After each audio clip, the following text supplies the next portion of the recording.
Ayan, good morning po sa inyo. Ako'y nagbabalik ulit para sa ating new lesson. So ngayon, ang lesson na ituturo ko sa inyo ngayon ay Key of G naman. Last time, ang tinuro ko sa inyo ay Key of C. Ngayon, ituturo ko na ang family chords ng Key of G para matutunan natin yung mga next kanta na tutugtugin natin. Ang sa ganon, hindi na natin kailangan mag-transpose. Okay, para sa ating Key of G, ang family chords ng Key of G, una, kailangan nyo muna i-identify kung saan dito ang G. Gaya ng sinabi ko sa previous lessons ko, dapat sa stage na to, marunong ka nang i-identify. Kapag dalawang black, dito sa gilid niya is C, tama? At sa tatlong black, F dito. A, B, C, D lang yan, gaya ng sinabi ko. So, F dito, so nasaan ang G? Ito, right? Ito ang G. So, dapat marunong ka nang i-identify ito kahit nakapikit. So, dito ang G. Dito tayo mag-i-start sa Key of G. So, G, anong next?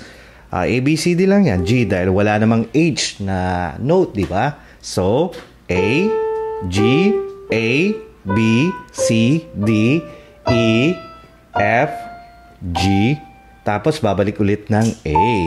Tama? Okay, so ngayon bubuin na natin yung chords yung family chords ng Key of G. Ano nga ba yung mga family chords ng Key of G? Ito yun. So, G, major G. Okay, yan, meron na akong nilagay na guide ninyo. Tapos, A minor. Tama. Then, B minor. Then, C. Major C yan, or C, then D, then E minor. Gets? Ulitin natin, bagalan natin. G. So, ang question ninyo, paano ko pinipindot ito? Mayroon akong previous lesson, how to form major and minor chords. Balikan ninyo iyon, nang sa ganun, makasabay kayo sa amin. So, G, major G yan. A minor, then B minor, then C, major C, or C, D, tapos, or major D, tapos E minor. Okay? Ulitin natin. G, A minor, B minor, C, D, E minor, tapos babalik ulit ng G. No need na ito. Sabi ko, di ba, yung pampito. Hayaan muna natin kasi beginner pa naman tayo para makasabay muna tayo. Kasi usually, sa mga pop at Christian song, halos hindi ginagamit itong pangpito. Okay? Sige, start natin. So, ngayon, para sa ating training, sa exercise, ito ang pwede ninyong gawin. Dito sa kaliwa, yung first finger ninyo dito sa kaliwa, which is the kinky finger, sanayin nyo dito hanggang sa sabay. G, ito yung exercise ninyo. 3, 4. A minor. 3, 4. Tapos B minor. Paano yung fingering ko dito? So, 1, 2, tapos 4. Or pwede din ganito. 1, 3, at 5. 3, 4. Tapos 1, 2, 3, 4. Tapos 1, 2, 3, 4. Alright? Copy? Ulitin ko. Mas mabagal. So, G muna. Sanayin nyo yun. Exercise na ganun. Paglipat-lipat hanggang sa makabisado ninyo yung chords ng Key of G. So, G, 2, 3, 4. A minor, 2, 3, 4. Tapos B minor, 1, 2, 3, 4. Tapos C, 1, 2, 3, 4. D, 2, 3, 4. E minor, 2, 3, 4. Okay, so yun lang. So, ang ginagawa ko, isa muna. Then later on, pag medyo challenging na, medyo kabisado nyo na yon, bibilisan nyo ng bibilisan. 1, 2, 3, 4. 2, 2, 3, 4. 1, 2, 3, 4. 1, 2, 3, 4. 1, 2, 3, 4. 1, 2, 3, 4. 1, 2, 3, 4. 1, 2, 3, 4. 1, 2, 3, 4. 1, 2, 3, 4. 1, 2, 3, 4. 1, 2, 3, 4. Ganon. So, ulitin nyo lang yun. Siguro, 4 na beses na ganon na wala kayong error. Okay? Tapos, next na, gusto nyo ng medyo challenging na, idagdag nyo na yung 4th finger dito sa left. Ito, pwede naman ganito, pero I prefer this one para later on, mas madali, masanay na kayo ito, magamit nyo din. Ma-maximize ninyo. So, for now, ang standard na pwede kong maituro sa inyo, ito, then, first kinky finger, which is the first, at yung pang-apat. So, ganito.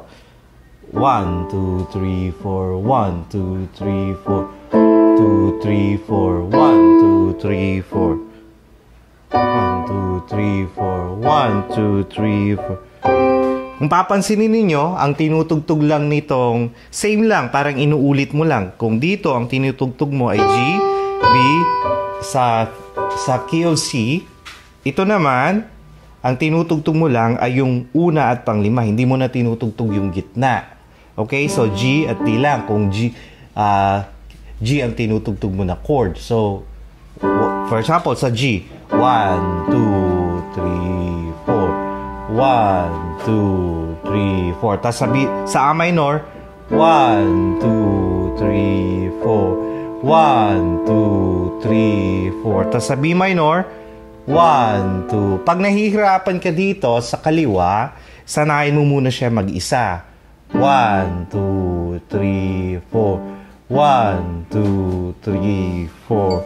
1, 2, 3, 4. 1, 2, 3, 4. 1, 2, 3, 4. 1, 2, 3, 4. 1, 2, sina yan? 4. 1, 2, 3, 4. 2, 3, 4. 1, 2, 3, 4. 2, 3, 4. 1, 2, 3, 4. Okay. So, yan basically. Ituloy-tuloy mo lang. Ma-practice mo yan hanggang sa ma-memorize mo at makabisado mo na ang family chords ng key of G. Ano nga ba yung mga kanta? Actually, madaming kanta ang nasa key of G. Isa na dyan na tutugtugin natin sa ating next lesson, which is the application ng key of G chords ay ang Buwan ni Juan Carlos. Ganito yon. Ang chords nun is F, tapos F, G. Ay, hindi pala. C, D, tas G. Parang ganito. Ako'y sa'yo, ikaw ay akin. Ganda mo sa paningin.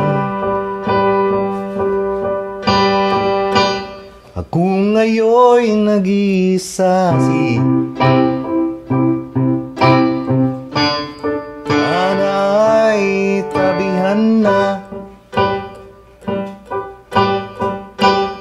Diba? So, yun yung application niyan. Later on, ituturo ko yung full version niyan sa ating next lesson. So, ngayon, practicein mo muna ang key of G natin.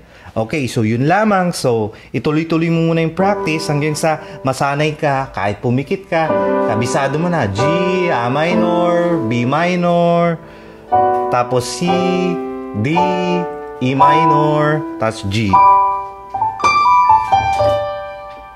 Okay? Then later on, ituturo ko din sa inyo yung major scale nito para magawa mo yung mga creative playing na kung tawagin natin.